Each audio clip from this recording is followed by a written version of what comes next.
Halo teman-teman, jumpa lagi bersama kakak di channel Lego Les. Nah, pada video kali ini kita akan belajar tentang induksi elektromagnet. Di video kali ini kakak akan lebih jelas membahas tentang penemuan induksi elektromagnet. Sebelumnya jangan lupa ya untuk subscribe channel Lego Les di sebelah kanan bawah tombolnya. Dan di sebelah kanan atas kakak akan kasih list playlist sehingga teman-teman bisa belajar tentang induksi elektromagnet dari awal sampai akhir. Bagaimana sih penemuan induksi magnet? Jadi ketika Hans Sebastian Ørsted melakukan percobaan mengenai kawat ya, dan membuktikan bahwa magnet dapat dibuat dari kawat berarus atau elektromagnet, timbul pertanyaan sebaliknya. Mungkin nggak ya kalau arus listrik dihasilkan oleh magnet? Jadi kalau Ørsted mencobanya adalah magnet dihasilkan dari listrik, sekarang pertanyaannya adalah kebalikan. Apakah mungkin listrik dihasilkan dari sebuah magnet?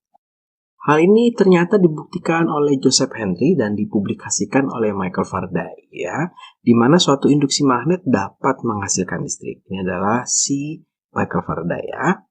Nah, apa sih yang dia lakukan oleh si Faraday ini supaya membuktikan bahwa kita bisa menghasilkan listrik dari magnet?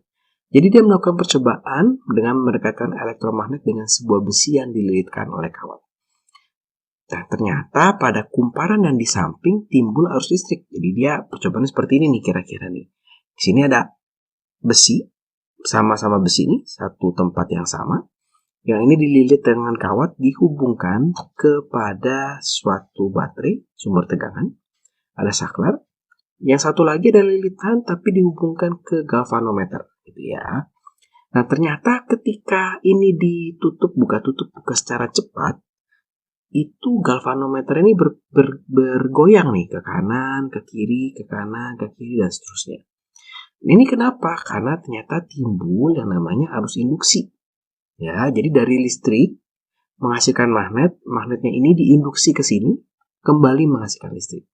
Percobaan Faraday kira-kira seperti ini nih secara detailnya.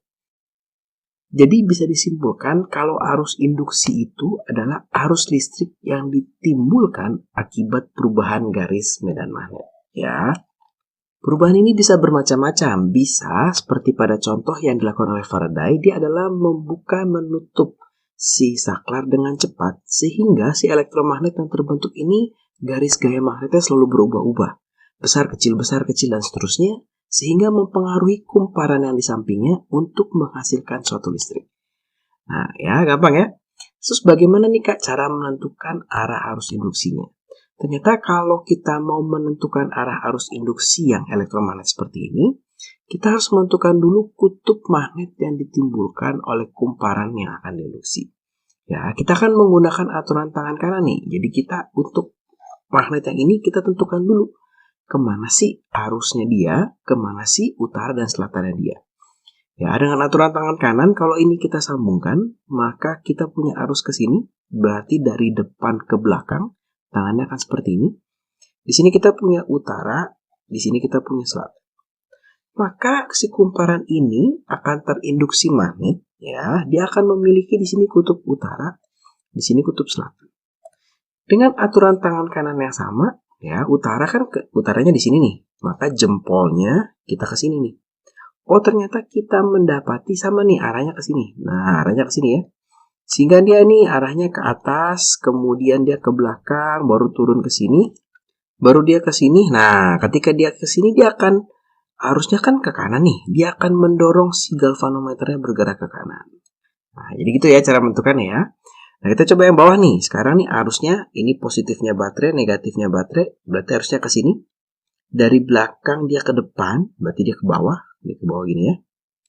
Maka tangan kanan kita akan seperti ini, dari belakang ke depan.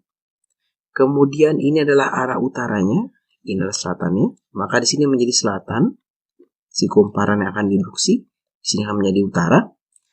Dengan menggunakan aturan tangan kanan yang sama, dia akan seperti ini. Ya. Berarti ini arusnya dari sini ke sini. Nah, dari bawah dia naik ke atas, ke belakang, terus ke depan, ke depan, sampai dia ke sini. Sampai ke sini, dia dari kanan ke kiri, maka dia akan mendorong si galvanometernya ke kiri. Ya, ketika dilepas, galvanometernya akan balik ke kanan, atau mungkin bahkan sampai melewati titik timbangnya. Ditutup lagi, ke kiri lagi, dibuka lagi, dia ke kanan lagi, dan seterusnya. Nah, itu adalah bagaimana sih arus induksi ini dihasilkan pada elektromagnet. Selain dengan elektromagnet, dengan apa? Tadi sudah kakak bilang kalau arus induksi adalah arus listrik yang dihasilkan karena perubahan garis gaya medan magnet, atau ketika garis gaya medan magnetnya dipotong oleh sesuatu.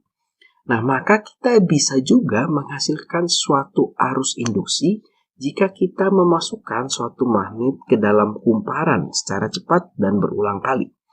Ya, jadi seperti ini. Ini akan dimasukkan, dikeluarkan, dimasukkan, dikeluarkan. Jadi dimasukkan, dikeluarkan, dimasukkan, dikeluarkan. Dia akan mendapatkan gaya magnetnya. Ya, akan mendapatkan arus.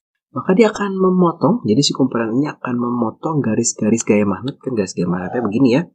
Akan terpotong oleh kumparan ini sehingga menimbulkan arus listrik gitu ya. Jadi yang penting apa sih? Ada pergerakan kalau di sini. Jadi entah kumparan yang digerakin, entah magnet yang digerakin. Ketika masuk terus diam, maka ketika diam sudah tidak ada induksi lagi. Dia harus terus bergerak magnetnya. Nah, bagaimana cara menentukan arah dari si galvanometernya kalau kasusnya seperti ini? Kita akan melihat kutub magnet yang masuk. Yang masuk adalah utara, maka di sini akan menjadi utara, di sini akan menjadi selatan. Kemudian kita akan menggunakan kaidah tangan kanan. Dimana kalau ini utara, maka jempolnya sebelah kiri. Maka kalau kita lihat ke 4 jarinya, ya, berarti dia dari depan ke belakang nih ke atas. Jadi ke atas, dia ke belakang, yang titik-titik ini ke belakangnya, ke belakang, kemudian ke sini, maka jarumnya akan menyimpang ke sini. Nah, ketika si magnetnya ditarik keluar, maka berubah nih. Jadi dia tadi dalam nih, sekarang ditarik keluar nih.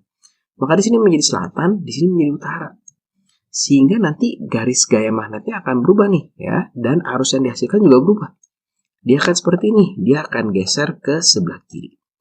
Artinya ketika magnet ini dimasukkan, dikeluarkan dengan terus-menerus, dia akan menghasilkan pergerakan galvanometer atau arus listrik yang berubah-ubah. Ya, kira-kira seperti itu. Jadi apa sih yang mempengaruhi GGL induksi atau besarnya arus listrik yang dihasilkan oleh induksi magnet?